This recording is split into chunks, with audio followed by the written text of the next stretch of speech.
Bengaluru rave party కేసులో సినీ నటి హేమకు Karnataka high court ఊరటనిచ్చింది. ఆమెపై పోలీసులు చేపట్టిన విచారణపై స్టే విధించింది. డ్రగ్స్ తీసుకున్నారనే ఆరోపణలతో గత ఏడాది జూలై 3న ఆమె అరెస్ట్ అవ్వగా 10 రోజులకు బెయిల్పై విడుదలయ్యారు.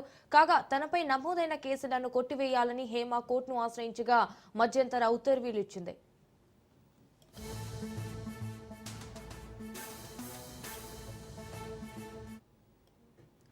బెంగళూరు రేవ్ పార్టీ కేసులో సినీ నటి హేమకు కర్ణాటక హైకోర్టు ఊరటనిచ్చింది. ఆమెపై పోలీసులు చేపట్టిన విచారణపై స్టే విధించింది.